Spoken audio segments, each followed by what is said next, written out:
What's going on, guys? Got a pretty cool video for you today. We're going to be looking at every NHL team's best draft class of all time. So, we're looking through, and there's some pretty nasty ones. We're just going to do it alphabetically here. So, starting off with the Anaheim Ducks. Most of you guys probably already know what year we're going to be going to. 2003, Anaheim basically built the Stanley Cup team. Ryan Getzlaf and Corey Perry, both in the first round. I think they won the Stanley Cup in these two guys' second years in the NHL.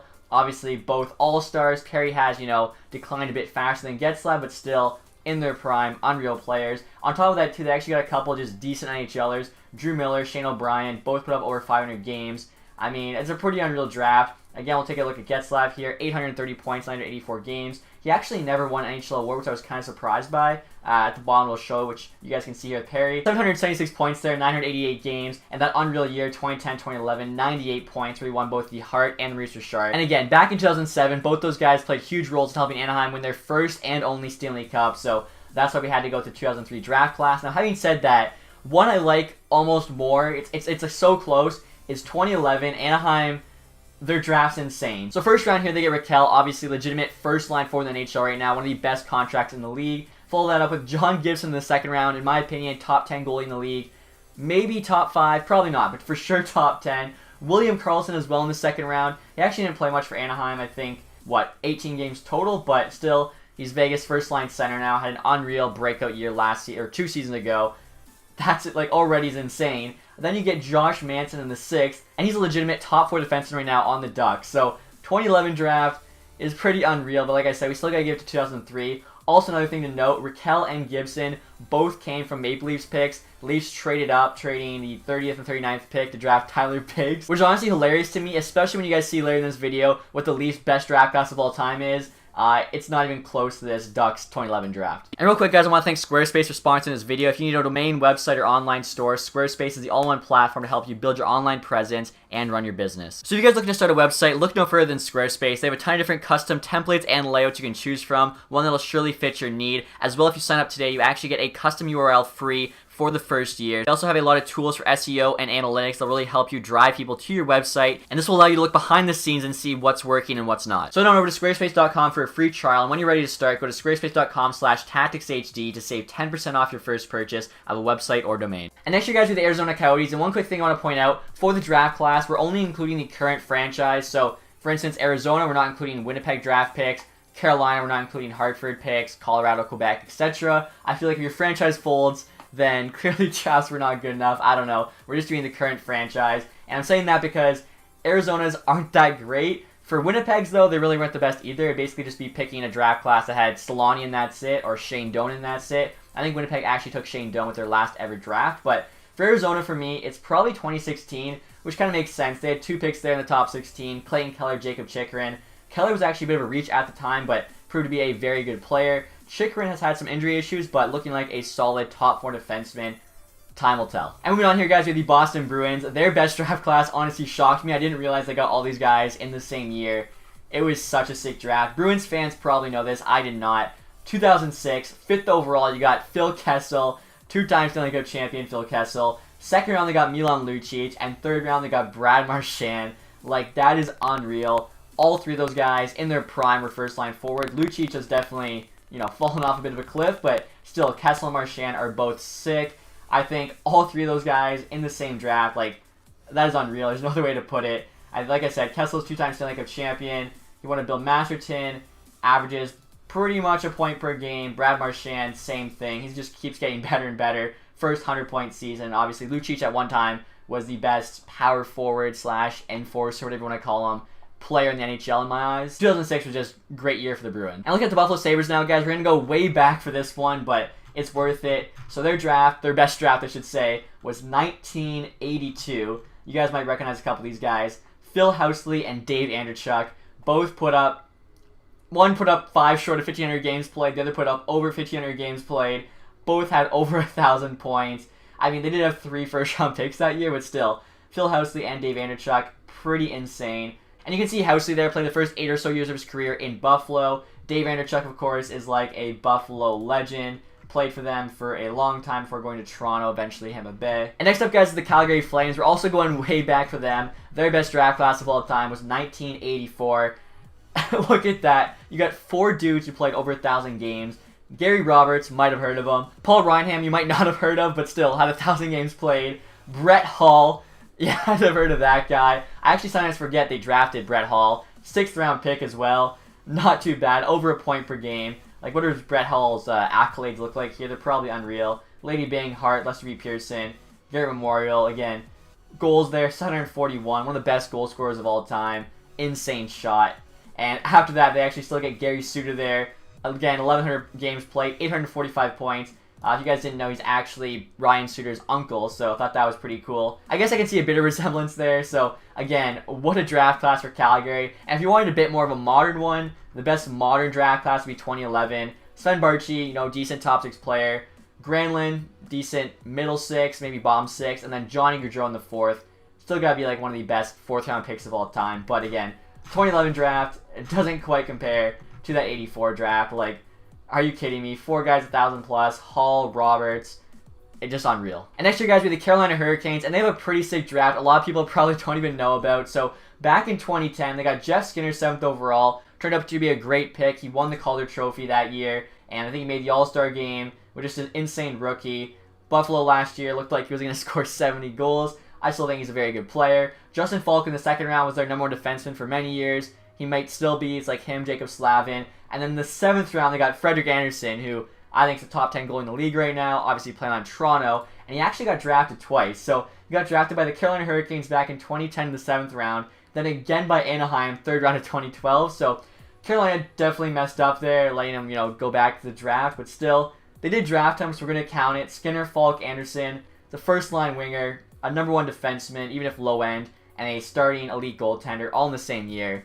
Can't beat that. And moving on here to the Chicago Blackhawks, their best draft class is a bit more recent. And one thing I actually noticed when going through it, the years they got Kane and Taves is all they got. The rest of those players never made an impact. Just thought that was kind of funny. But their best draft class is also 2003, just like the Anaheim Ducks. That's why it's considered one of the best draft classes of all time. I think there's actually a couple more teams whose best draft comes from 2003. So as you can see here, Brent Seabrook, 14th overall. Again, he's a guy that's gotten worse as he's gotten older, but in his prime, top pairing defenseman, obviously, made the Olympic team for Canada. Corey Crawford, starting goaltender. Some people would even say elite goaltender. And then Dustin Byfuglien in the 8th round. That's unreal. I mean, 500 points there as a defenseman. Played wing, top pairing defenseman now in Winnipeg. Won a cup with them. I mean, those 3 guys there, that's a big core of that Chicago dynasty. So, 2003 for Chicago. Like a couple other teams, was just a great draft. And next, guys, we're going back to 2009 for the Colorado Avalanche's best draft, and it is insane.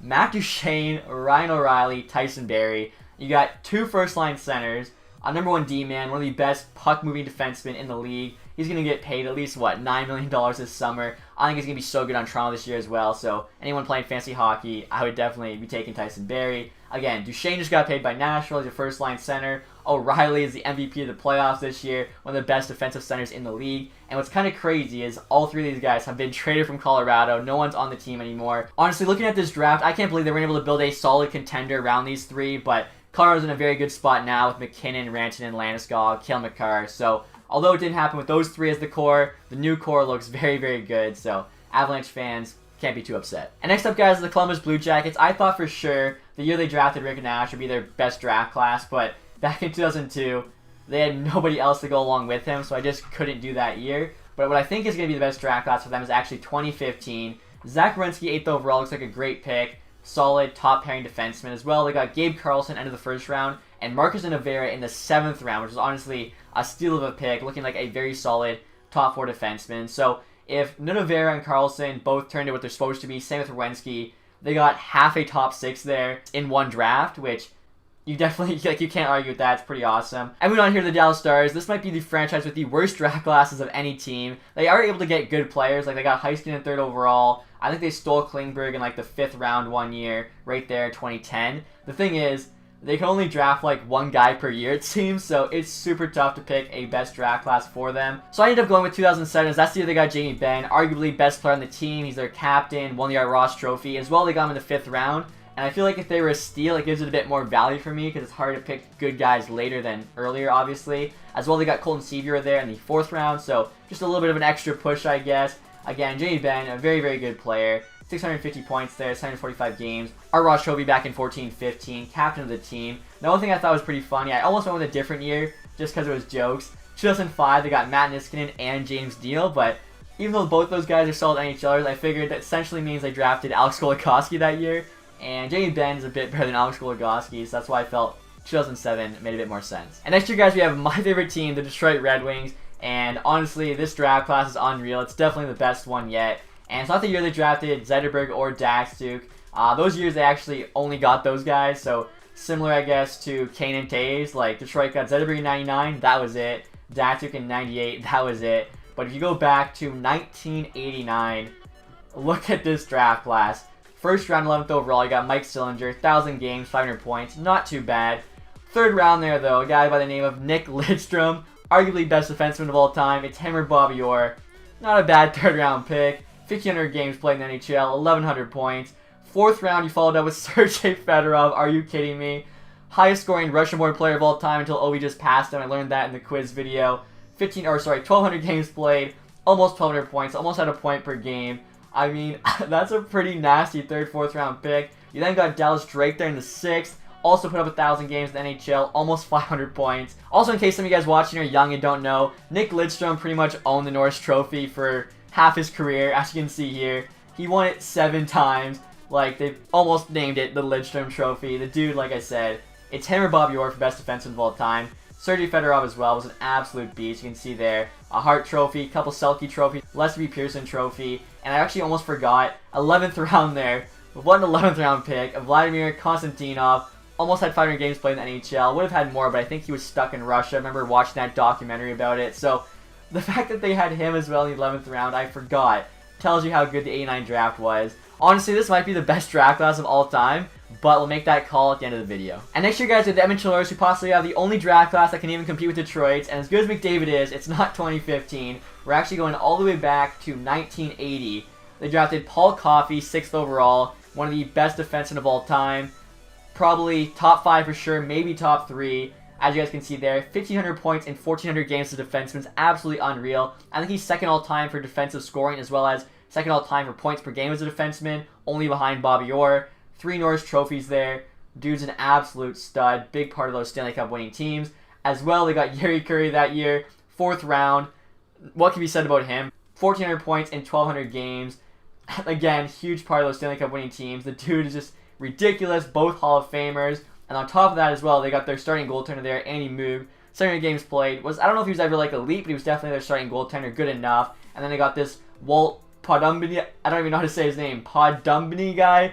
Almost 500 games played, 400 points, not too bad. So a pretty sick draft class there. Again, can't quite compete with the Red Wings one, but this is probably the second best. And the year before that too, they actually had a really solid one. Kevin Lowe, Mark Messier, might have heard of him, and Glenn Anderson all had, well over 1,000 games played. Messier there pushing 2,000 games played, so 2 pretty insane back-to-back draft years for the Oilers, but honestly, they'd probably have to combine them to compete with Detroit's. And moving on here, guys, with the Florida Panthers, and I'm not going to lie, this was a tough one. I really didn't know which year to choose. 2013, they got Barkov 2nd overall, and I really respected that because Duran and Jones were considered like the unanimous 2 and 3 in the draft. So taking Barkov, was a pretty bold move, and it paid out for them. They also got McCoshen there in the 2nd, and Mackenzie Weegar in the 7th. So a couple of defensemen that could turn into top 6 guys.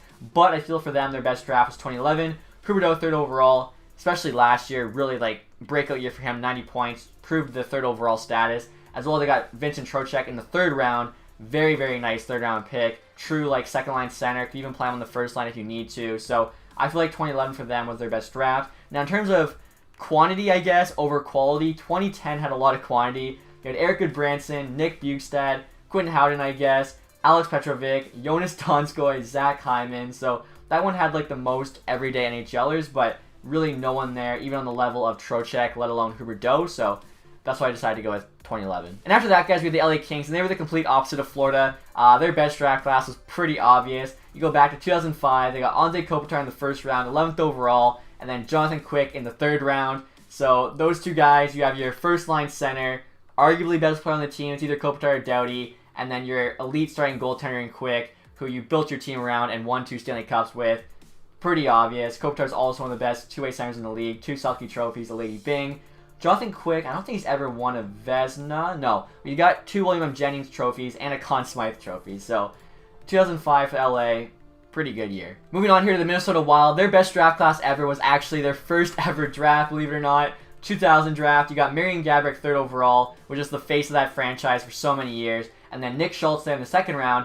Played 1,000 games as a defenseman. Only put up 175 points. So definitely a shutdown guy, but still 2 guys with 1,000 games in their first draft. Not too bad for an expansion team. And like I said, Gaborik really was the face of that franchise. And being an expansion team, you kind of need guys like that. So a bit of a more modern draft class, I guess. I noticed 2010 was pretty solid for them. They got Granlund there in the 1st round as well as Zucker in the 2nd round. So those 2 guys, I mean, that draft class could potentially turn out to be better. Kind of sucks for Minnesota Wild fans. They just traded Granlund. Good chance they trade Zucker, because otherwise that draft has to be even better, but still not too bad. So moving on here, we have the Montreal Canadiens and their best draft class.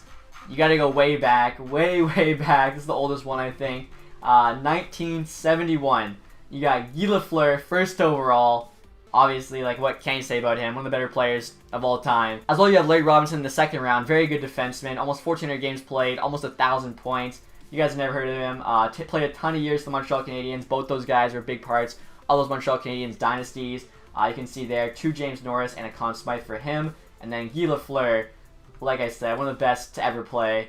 All those Art Ross trophies, Harts, Lester B. Pearsons. I mean, so those 2 guys, pretty insane. Kind of similar, I think, to Edmonton getting Coffey and Curry. Now, they actually did have a draft class pretty close to that. I almost chose, but decided not to. It was 84. You got 4 guys with 1,000+ games played. The thing is, if you add up all their points, they're only like 300 or so ahead of Guy Lafleur, and that's just one guy. Now, they did get Patrick Waugh, arguably greatest goalie of all time, which is why I was really considering making it the 84 draft. But because Waugh left Montreal in the way he did, I don't know, it just made more sense, I think, to go 71. Again, you guys don't know Waugh's accolades. You can see them all there. And they actually did have a very solid modern, I guess, draft class if you wanted to choose one. 2007, you guys might not know this. Ryan McDonough, 1st round. I think they ended up trading him for Scott Gomez. Not a good trade. As well, they got Max Pacioretty and then PK Subban in the 2nd. So even Yannick Weber's a decent player they got there in the 3rd round. That draft class was very solid. If they never traded away McDonough or Subban or Pacioretty for that matter, that really could have been a solid core to build around, but we'll never know. And next up, guys, we have the Nashville Predators. And just like a couple teams before, their best draft class came from the 2003 draft. And you'll see why in a second. They got their 2 top-pairing defensemen for 7-8 years in that draft. Ryan Suter, 7th overall. Shea Weber in the 2nd round.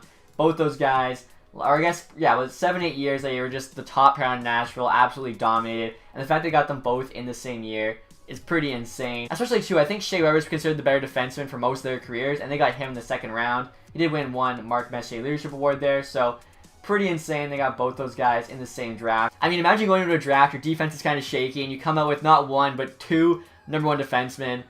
You can't beat that. And moving on now, we have the New Jersey Devils. This was honestly probably the toughest team to choose a draft class for, because they had 3 or 4 that were all super close in terms of the talent, but in the end, I decided to go with the 91 draft. Scott Niedermayer there, 3rd overall. Top 10 defenseman probably of all time, and then Brian Rolston, 11th pick in the draft. So 2 guys essentially top 10. Probably going to be a pretty good draft for you. Both put up 1,200 games played. Both had like 750 points. Niedermayer, like I said, one of the best defensemen. Rolston was a very good player in his prime. So it's going to be tough to beat that. Now, the year before, in 1990, they did take Martin Brodeur in the 1st round, who top 3, maybe best goalie of all time. Thing is, the rest of that draft really didn't have anybody. And a few years later, they actually had another really solid draft, taking Patrick Elias in the 2nd and Steve Sullivan in the 9th.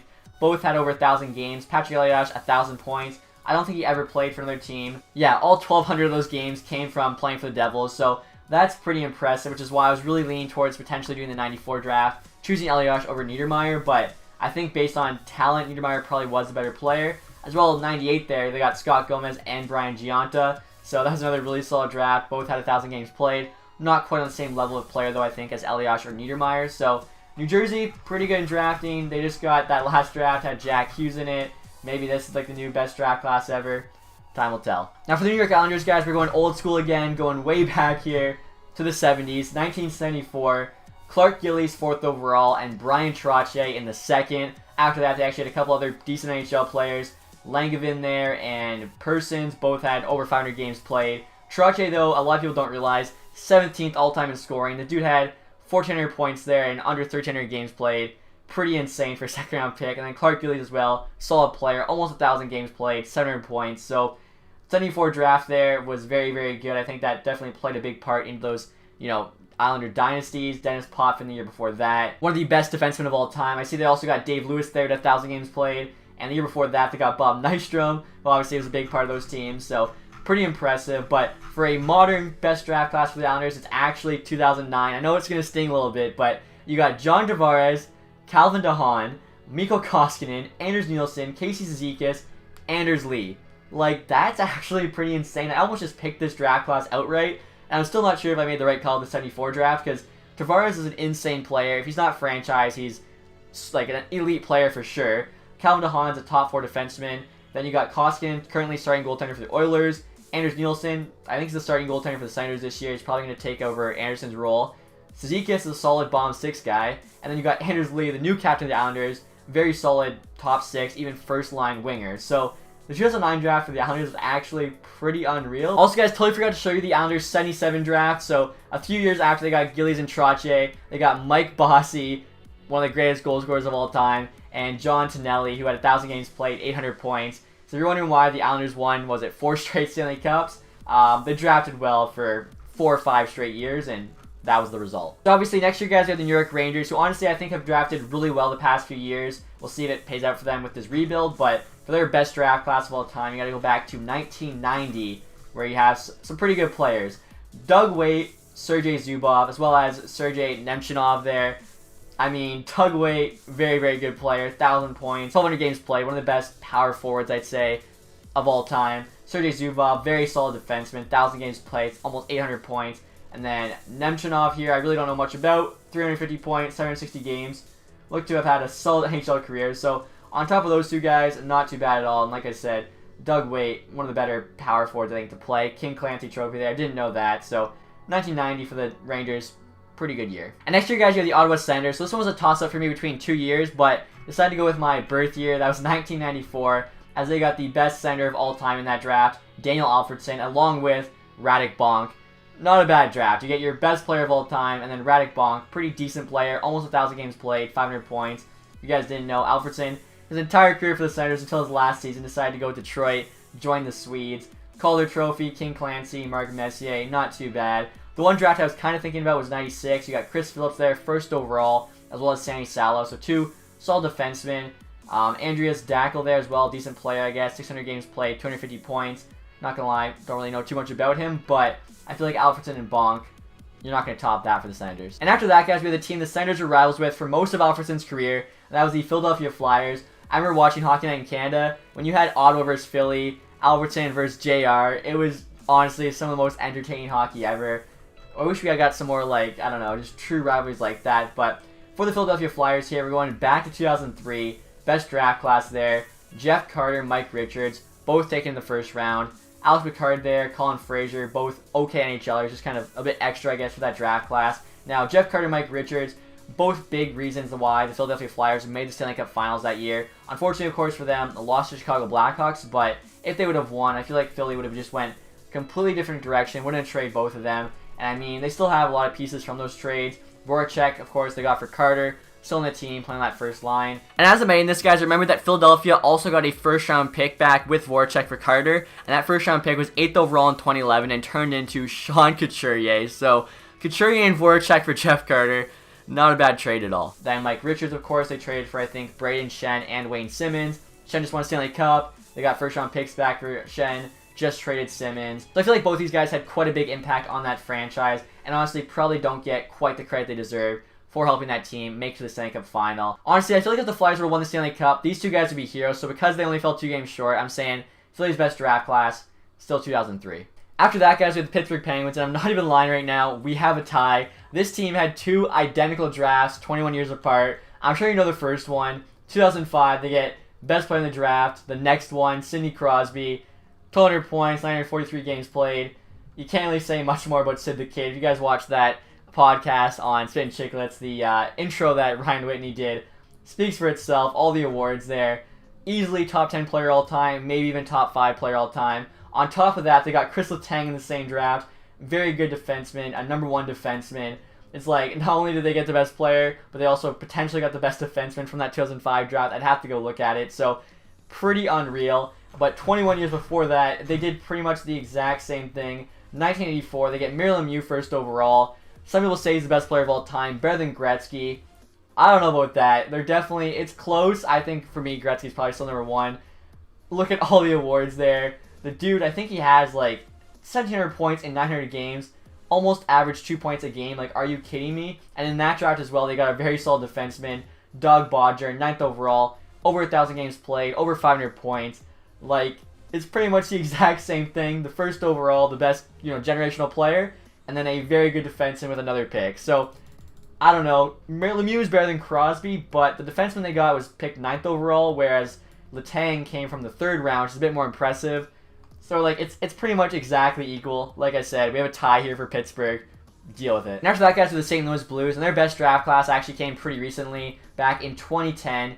James Schwartz there, 14th overall. Tarasenko, 16th overall. So, having 2 mid-first round picks definitely makes it a bit easier, but Schwartz is a legitimate top 6 winger. Tarasenko, one of the best goal scorers in the game. It's like him, Ovi, Line, in my opinion. So, pretty unreal, especially to go back to the 2010 draft.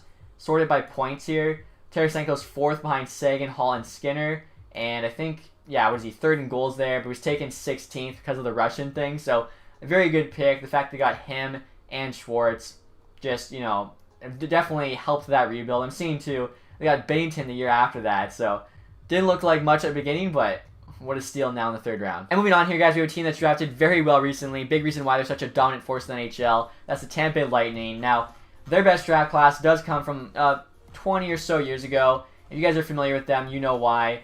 1998, their 2 top picks. Are you kidding me? Vinny Lecavalier, 1st overall. And then they get Brad Richards, 3rd round, 64th pick. Like, he should have been 2nd overall probably in this draft after Lecavalier. Let's actually check it out here. 98, sort by points. And yeah, Tampa Bay got the 2 best players. Arguably, I see Datsuk there went in the 6th round. So, Richards had a bit more points, but Datsuk had less games played. We'll say Richards should have went 3rd overall, and they got him in the 3rd round after getting the 1st overall pick. Like, are you kidding me? Datsuk there, though, in the 6th round. Tampa Bay probably could have gotten all 3. Those guys are just unreal, but still, that draft for them was just insane. If you guys didn't know, Richards, when he was, like, in his prime, was such a good player. Conn Smythe in 03-04, same with the Lady Byng. Absolutely carried them in those playoffs. 26 points, 23 games. Vinny Lecavalier, all-time leading scorer for the Tampa Bay Lightning. Almost 1,000 points, 1,200 games played. Won a Rocket Trophy back in 07, King Clancy in 08. I mean, the fact they got both those guys in the same draft is pretty unreal. Now, having said that, they've actually had a very good draft recently. I guess 8 years ago now. 2011. Check this out. Nemestikov was the 1st round pick. Kucherov in the 2nd, who you could argue is the best player in the NHL right now. I'd say no more than 2. I think it's still McDavid. They also got Nesterov, who's an okay defenseman in the 5th.